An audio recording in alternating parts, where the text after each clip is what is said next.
Over the last 3.5 decades, fighting games have always been a staple for me as a genre, along with racing games. For that, you have legendary IPs such as Street Fighter, Mortal Kombat, Tekken, and so on. Fighting games like these continue to thrive to this very day, with their fan bases increasing every time there's a new announcement or DLC being confirmed. However, there are numerous fighting games that were successful but long forgotten by their creators, but not their fans who still cherish them to this very day. Especially during the 2000s, when this genre in particular was considered dead before Street Fighter 4 came along and revived its popularity. But of course, there are fighting games out there that failed miserably for a variety of reasons. For being complete cash grabs from beloved franchises, developers having zero skills in actually making said genre, or that the game wasn't fully tested due to deadlines. Then you have those that failed miserably but had potential, though unfortunately they never properly lit up a genuine spark to reach the same level of relevancy as mainstream or independent fighters that are still going strong. But what if we had the power to fix these necessary problems, and make something better out of them as what a reboot or remake should intend to do?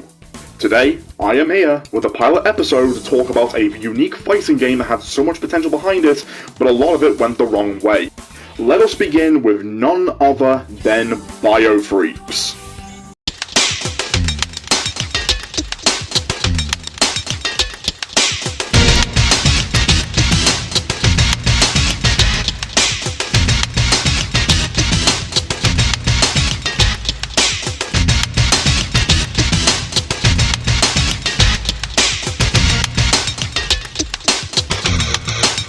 Hello everyone and welcome to Fix the Fighting Game, the show where we take bad fighting games that have potential and it's our job to go back and solve all the problems.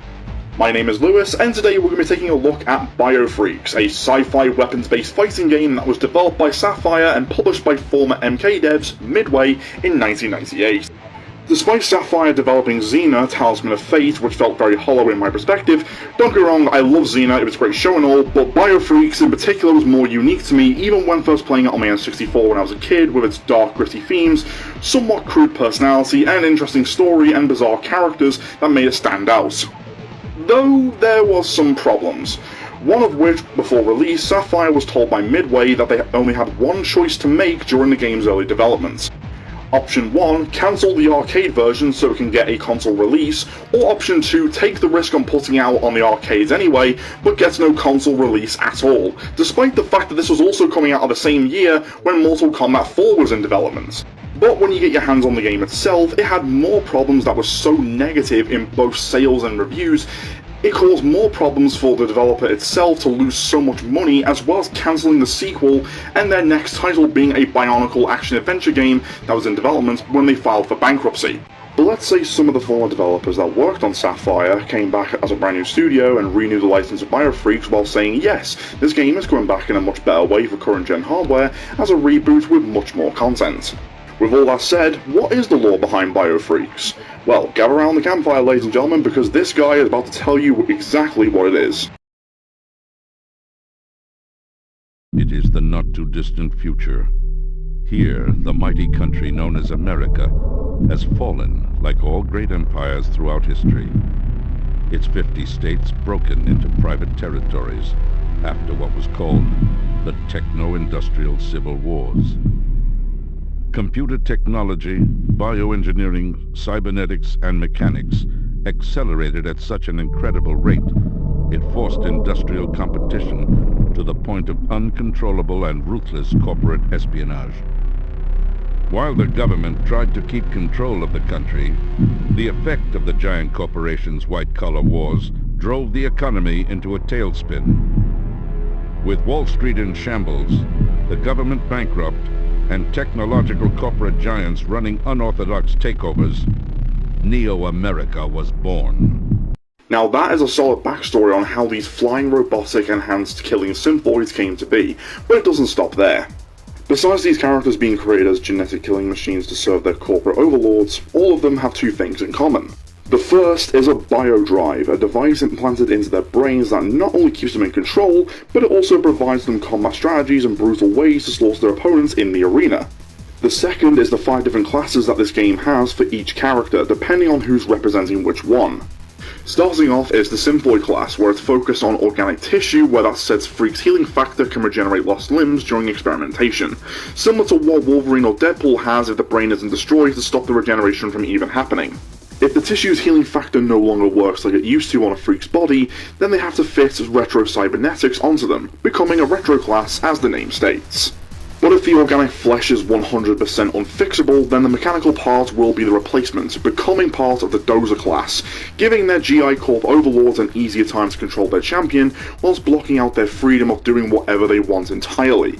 Mutate classes are organic creatures that started as their natural state in evolution until being experimented on soon which transform them into unholy abominations with legs.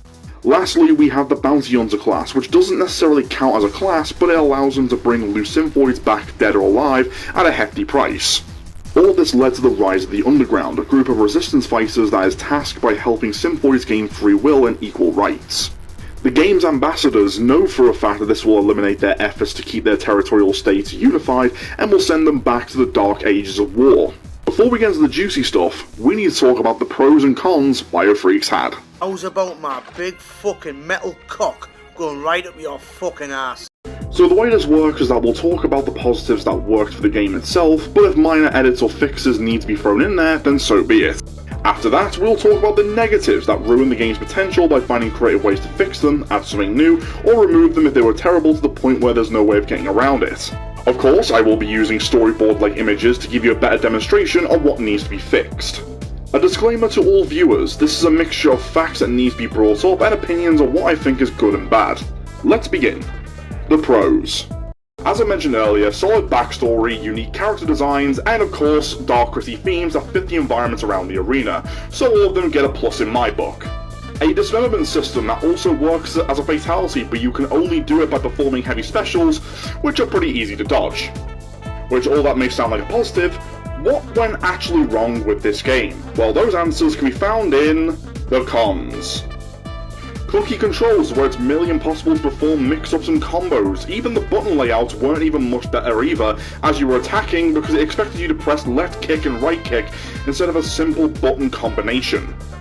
Moveset so complex that it's even difficult to even learn the damn thing, especially when you try and do sidestepping with its janky controls. Constant spamming of projectiles from the players and AIs to where you can win matches without even trying to fight up close. Depending on what console you're playing the game on, mostly the Nintendo 64, the game ran at 30 frames per second, which all fighting games need to run at 60 frames or higher, especially in modern day hardware. No super moves. Seriously, there's none at all. Now I know I'm going to sound nitpicky here, but the game's soundtrack was very bland in my opinion, especially during my time as a kid when I first listened to it, especially during that time where there was a bug in the game where it didn't even play the soundtrack at all from what I remembered. The jetpack mechanics weren't even fun at all, as you had no involvement in adding aerial combos or performing grapples to the point where you, your friend or your AI were just hovering around like complete idiots to mock the game's gimmick rather than taking it seriously. One or two stages in particular had some of the most annoying platforms that you can't even seem to land on, considering that the control stick was far too sensitive when you're using your jetpack. Here's 4 camera angles that were above the characters' heads rather than facing forward. Character bios, no pun intended, can only be discovered through the arcade mode once you complete it with the character that you're playing as, which doesn't sound too bad until you find out there is no extras menu to read them once more in case you forgot about them. Now I know a small number of fighting games don't usually have arcade endings, but Bio.F.R.E.A.K.S missed the opportunity on that after beating the final boss, because as I mentioned you only get the bios of the characters and that's it, which absolutely sucked. Speaking of the arcade mode, the final boss is flat out impossible to beat for 2 specific reasons. One, Mutilator, aka the final boss, is far too big, which you can see in this footage here, and she has every advantage of killing you instantly. Even people like Maximilian and James Pexioto had trouble even beating this giant bitch, and 2, her stages are even more infuriating as there's giant robot sharks swimming around waiting to tear you from limb to limb with no chance of you even jumping out of the damn bloody water. And there you have it, ladies and gentlemen, 4 pros that worked for Bio.F.R.E.A.K.S and 12 cons that made it sadly fall flat on its face. Now you know why this game flopped. Which, sure, you can argue that some of the problems I just mentioned don't sound too bad, but like I said, this game received negative reviews for a reason. Primarily because Sapphire had half the experience in developing fighting games in the past, but not enough to make something officially stick on the wall. But now we're getting to the interesting part of this episode where we find creative ways to fix the cons, as well as adding something new. But if you guys want to join in with your ideas, feel free. So, here we go. Fix it, fix it, fix it, fix it! Fix it, fix it, fix it! Let's start off with the obvious, the button layout. Like any other fighting game that needs lights, mediums and heavies to perform attacks, projectiles and grapples, it not only needs to be simple to understand, but also challenging to gain combos, as well as pressing buttons with fast responses. The second obvious one is the frame rate, which will be boosted up to 60 frames per second, which of course in modern day consoles shouldn't be too much of a problem unless you're actually going over the limits with the hardware, then that's obviously your problem. The camera angles will be adjusted to face forward on both characters, as well as following their movements. The animation and sound effects on the playable characters, interactive stage hazards, and the crowd surrounding the arenas needs those extra details within their animations and sounds to make it feel more crisp for modern video games. Improved AI, where it's not too dumb nor too aggressive, but just right on what difficulty you set it on before selecting your character. So, for the reboot, we will be adding an exhibition mode that contains PvP, player vs CPU, a survival mode to go against waves of opponents until you lose, and a 2v2 tag team mode. Online multiplayer that will include crossplay, quick matches, rank matches, private lobbies that can hold up to 10 people in one room, and of course let's not forget online leaderboards, a feature that every modern fighting game needs. Now let's talk standard mechanics. The way I saw F.R.E.A.K.S' gameplay is that Sapphire was trying to go for the proper 3D routes to match the character's movements within environments, but it didn't quite hit the mark. So I say let's take that idea and highly improve on it with fast-paced combos, air cancels that can lead to different moves, counters and reversals to make each and every one of them feel unique and fun in their own way. As for the jetpack mechanics, that will play a big role in the reboot. When performing a special uppercut, the opponent will be launched into the air, which goes into a quick cinematic of you using your jetpack to perform aerial combos before your jetpack fuel runs out. The only way to cause more damage is by ending the combo properly or accidentally dropping it. This mechanic in particular is very similar to that of Marvel vs. Capcom 3 or Dragon Ball FighterZ, except for the fact as you land back down, you have to wait for your jetpack fuel to recharge at 100%.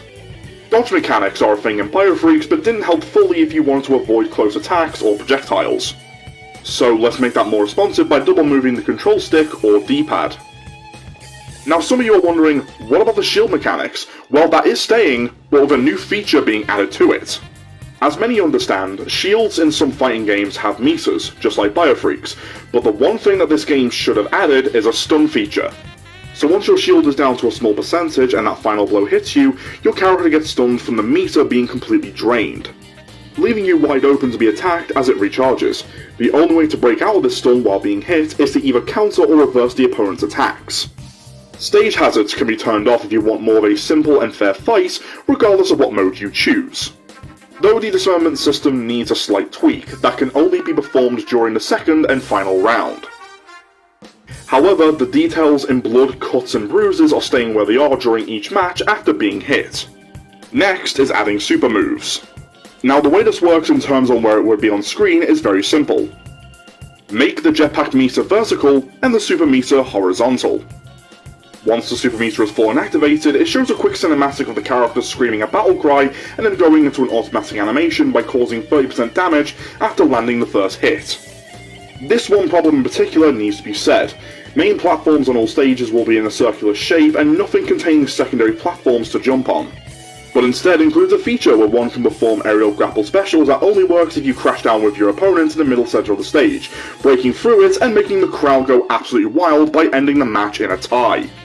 All characters' biographies will be unlocked via the arcade mode and later can be found in the actors menu that's filled with concept art, credits, and much more. Since the original soundtrack feels outdated in terms of quality, we can try and bring back Aubrey Hodges to remake it with current music software.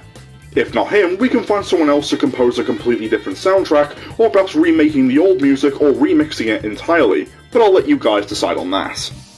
Let's add a sports commentary like it's a WWE match to make it feel more alive, but of course that can be turned off via the options menu. Arcade endings is a definite must for this reboot, where it shows each character winning the tournament and what they were doing afterwards, since their state and corporation that they are sponsored by now have full reign over Neo America, if that's what their epilogue is going with. Lastly, cut down Mutilator's size to 7 feet in height and nerf her damages, but not too much to where it's super easy to beat her. While her stage needs to have more of a scary yet awesome robotic theme to fit the bulky design of her, rather than being some boring dark rainy arena minus the 3 platforms and just one giant platform. But of course there will be a giant pool of robot sharks waiting to feast on the characters. And there we go, we talked about all the cons and found creative ways to fix them, but if you guys believe I missed something else, please do let me know in the comment section. But we're not quite done yet. We have one more part in this episode to finish off, and that is none other than the roster. Huh? Just a heads up, this game was out during a time when the hardware limitations were huge back then, and a company like Sapphire couldn't fit 20-something, or in this case, 50 characters for, well, 50 states on a small gig of memory. Which in total could only fit 10 characters, but 8 of them were playable. Yeah, the universe of Bio.F.R.E.A.K.S isn't that big, so we'll have to work with what we've got. But now those limitations are 80% non-existent these days, Bio.F.R.E.A.K.'s number of characters will be extended to 25 characters for the starting roster, and later down the line we'll be including DLC that will have 10 characters and 10 stages for each season pass until both numbers of content hits 50. So without further ado, let's begin with the poster boy of Bio.F.R.E.A.K.S.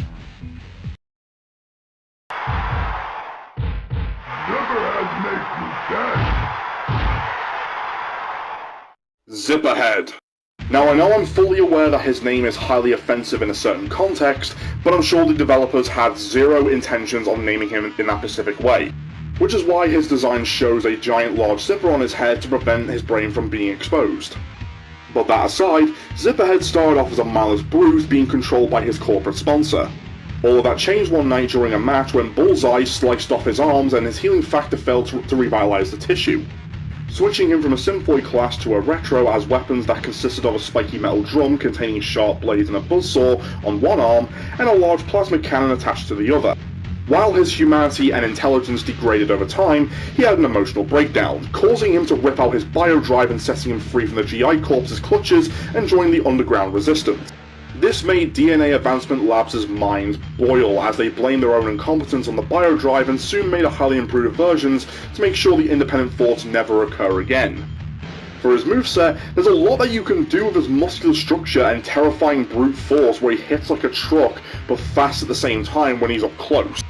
For example, he can slam his spiked drum down on the opponent's head and smack them around with it, as well as stomping on their skull and chest, as well as using the spikes on his back in a variety of different ways, like stabbing them a full impact by doing an air grand slam with his jetpack, performing ground combos where he can end it by turning around and flexing his body backwards, or better yet, running backwards to impale your opponent into the wall.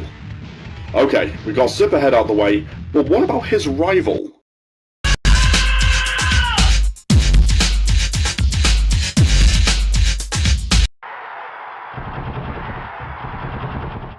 Let's rock!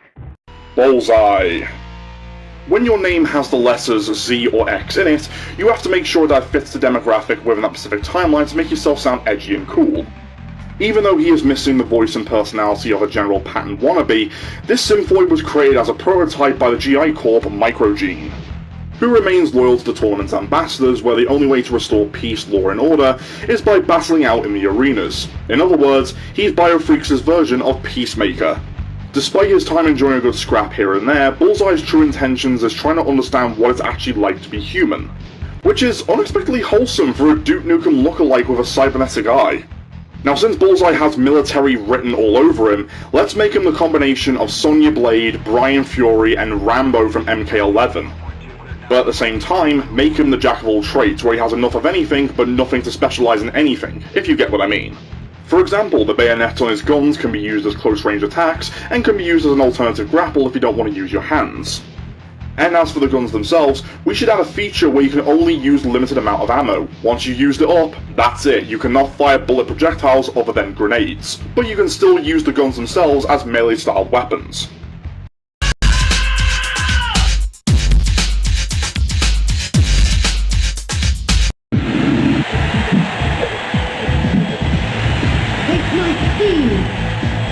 Delta. This double-sworded wielding, butterfly-winged orchid knockoff represents the states of Indiana and Michigan. Yes, Indiana and Michigan and not New York, which is a mishap in the game's bio as the manual says otherwise. Despite having a biodrive that controls her like all the other Bio.F.R.E.A.K.s, Delta is known to be an idolist, and rumoured to have close friends and allies within the underground. But she also received humanoid prosthetics on both arms right after when Minotac tore them off during a previous match. Which makes sense considering you have a character who is a mixture of both a badass and a sex symbol from the 90s that has to remain as such. As for the way she fights, Delta was pretty much the only rushdown character in the game, where she lacks in strength but makes up for it in speed and agility. So take that and put it towards the opportunity by extending her combos both on the ground and in the air. And for her swords, well, they can work in two different ways.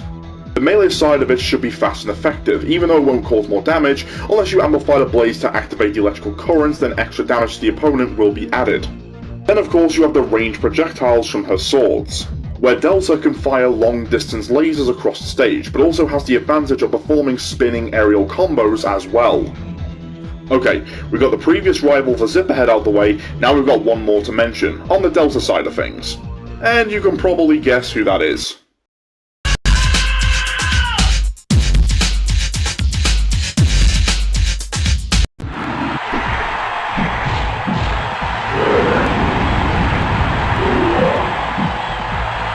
Minotac.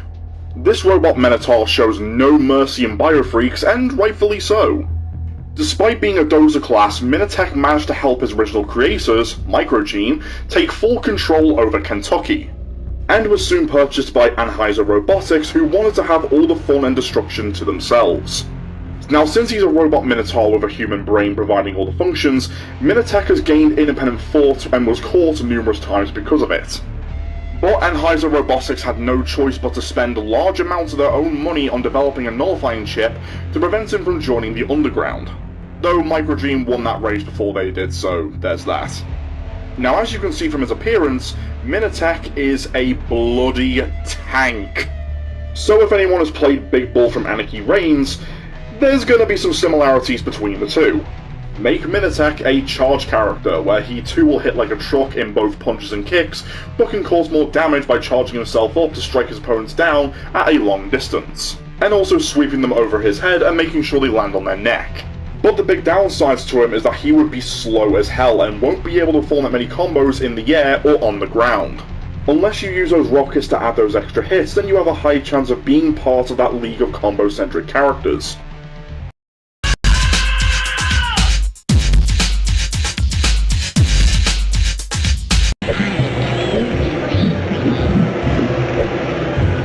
Cyclown. Apologies if I couldn't find any footage of Cyclown, I have to use other footage from other characters, so that's unfortunately what we've got.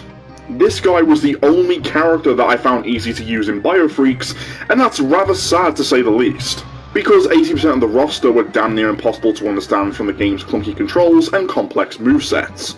However, Cyclown was created in a cloning facility by Duplications Unlimited and sponsored by Technetics that holds the state of Illinois, as he quickly worked his way up the ranks as a synthoid. But as time went by, he began hearing rumours that he's a clone of the CEO's deceased son and wants to know if that rumour is true or not. Though the constant adrenaline and chemicals pumped into his body besides the biodrive prevents him from carrying out his plan to torture the CEO who brought him into this world. For his moveset, let's make him the obvious, the Joker from the Injustice series and MK11, since he has most tools in his arsenal to let out deadly pranks to be used against his opponents. Like his toy mallet where he can bonk people over the heads before a multi-hit combo, and throwing his colourful buzzsword shield as a projectile before it comes back to him like a boomerang. But to add more of a circus theme for Cyclown, how about him dropping pie trip mines on the ground as a trap if one is dumb enough to even walk into them? But can also be used as a projectile to be thrown at the opponent, or a great way to end an aerial combo.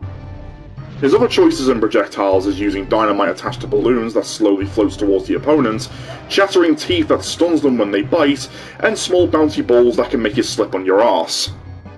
But let's not forget his laser eyes, where just like Superman or Homelander, Cyclown practically does the same thing but with heat-proof optical sensors.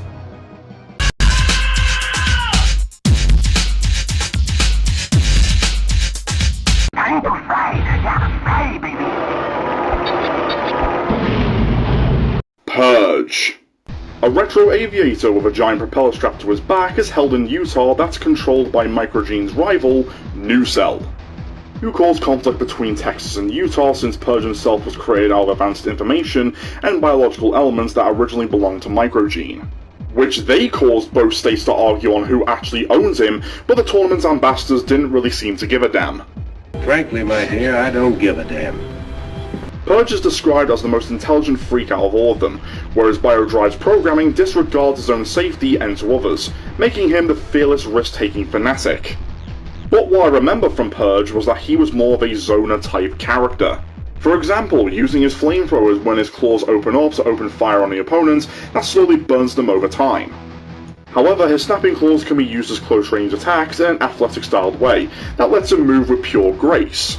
To add an update to his moveset, which is a negative in a good way, is that he will be the only character where his jetpack fuel will run out the quickest. So you will have to find creative ways to keep those aerial combos going before it's too late.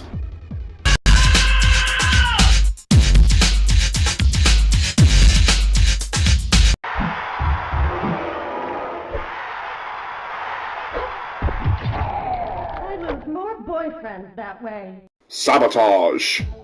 If the ponytail with the red headband covering her forehead isn't 90s as hell, then I don't know what is. Made in DNA Advancement Labs and somewhat of a rival to Zipperhead, Sabotage is a mercenary for hire who is currently being paid to hunt down her said sibling, human supremacists called True Breeds, and the leaders of the underground resistance by the tournament's commission. But her actual class remains a mystery other than Bounty Hunter, which I don't know how that makes sense, but hey, that's what Sapphire went with. She's also a veteran for the Nevada-California police state that tracks down crime wherever it went for a high price. Much like Purge, Sabotage is a zoner, but in a different way. With her giant guns, she can switch between different variants of ammunition to keep her opponent back as much as possible. She also uses spears that explode seconds later once impaled through, that can also be used as a dismemberment mechanic if done right. Now for close combat, she kinda has this Taekwondo Sabat type of fighting style that helps her tackle down her opponents, let alone reversing their attacks. But what about her aerial combos? Well, this was a tough one to think of. After performing a special uppercut, she'll keep firing her gun at a long distance before the player decides it's the right time to strike into the air and go crazy by attacking them before the opponent falls. And there's one last thing I want to point out before we move on, and that is her design. She's pretty much the only character who looks pretty bland in my perspective, but that can be fixed no problem.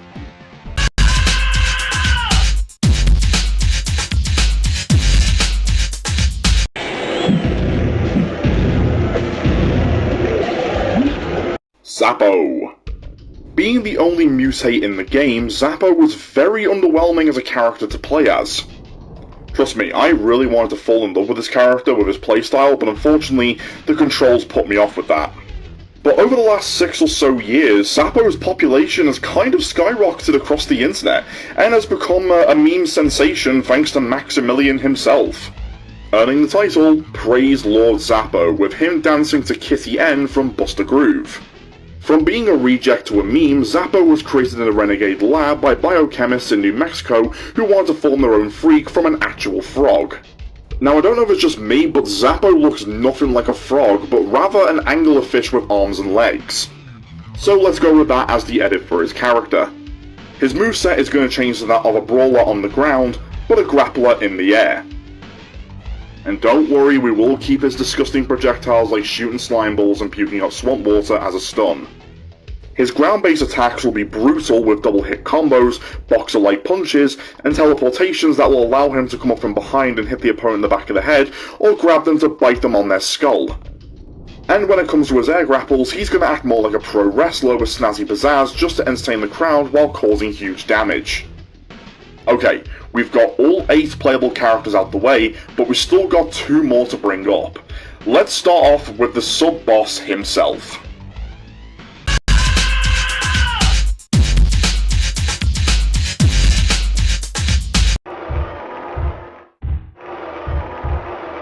You'll make a fine trophy. Clonus. Now this guy is quite an interesting one, considering that his class remains a mystery, and for good reason. You see, Clonus is created by Edison Extractions and its founder, Raymond Du, where its lifeform is essentially just a walking mirror match character, which in turn translates to copying the physical form of the Biofreak it's facing against, as well as copying their moves and abilities. However, there's a slight change I want to make on Clonus. Make this character the Mokujin of Biofreaks. Just when each round is about to begin, it will shapeshift into a random symphoid from the roster. That way, it'll spice things up for the actual character's gameplay, including being the sub-boss that he is. And that's about it for Clonus, including his story, which isn't really much, but then again, a mystery character is a mystery character, so that kind of works in that particular demographic. Now that we've got the sub-boss out the way, it's time to talk about the final character within the roster. The final boss.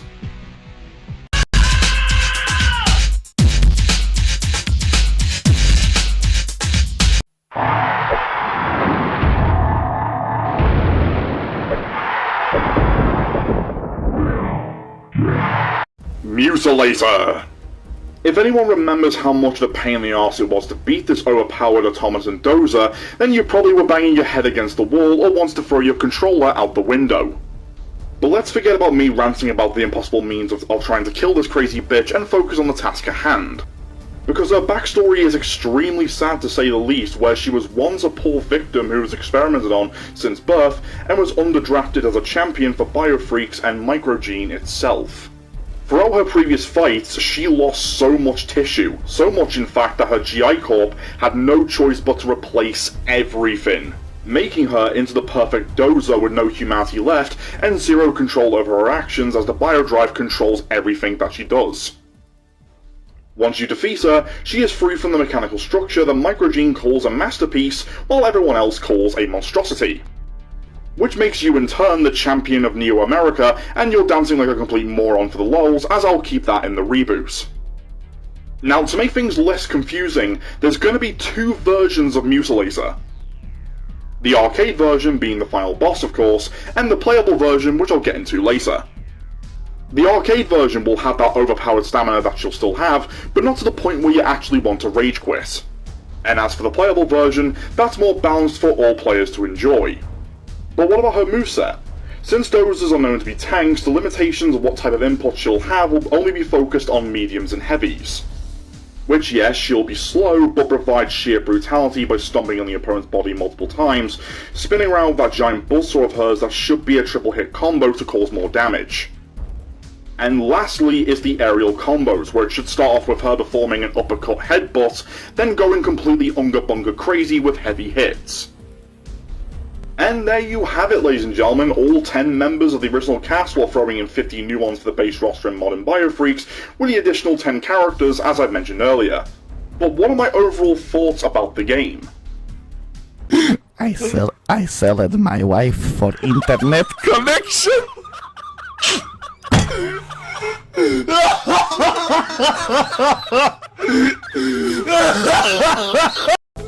It's actually sad that the developers who built a dystopian world where thousands, if not millions, can resonate towards, but never took off thanks to the overwhelming jankiness of the gameplay.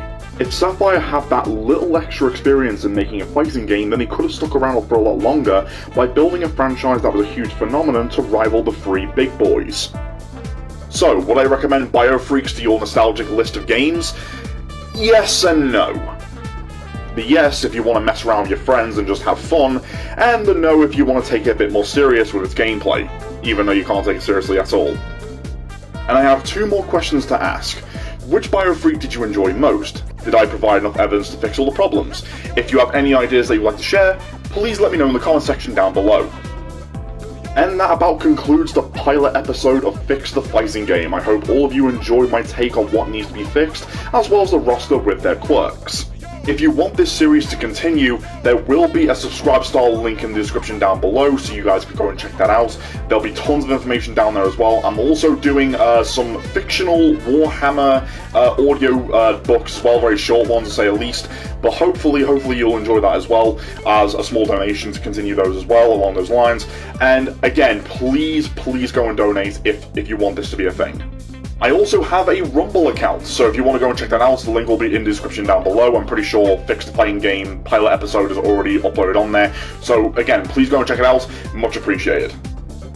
And last but certainly not least, please go and check out the talented Desiree Smith. She's the one who created the Fix the Fighting Game logo for me, and she's always looking for new clients at a certain price, so if you have any ideas for like logos or banners or 3D models, don't hesitate to ask her. She's always looking for new people. Please, she's talented and I would highly recommend her. Okay guys, peace out.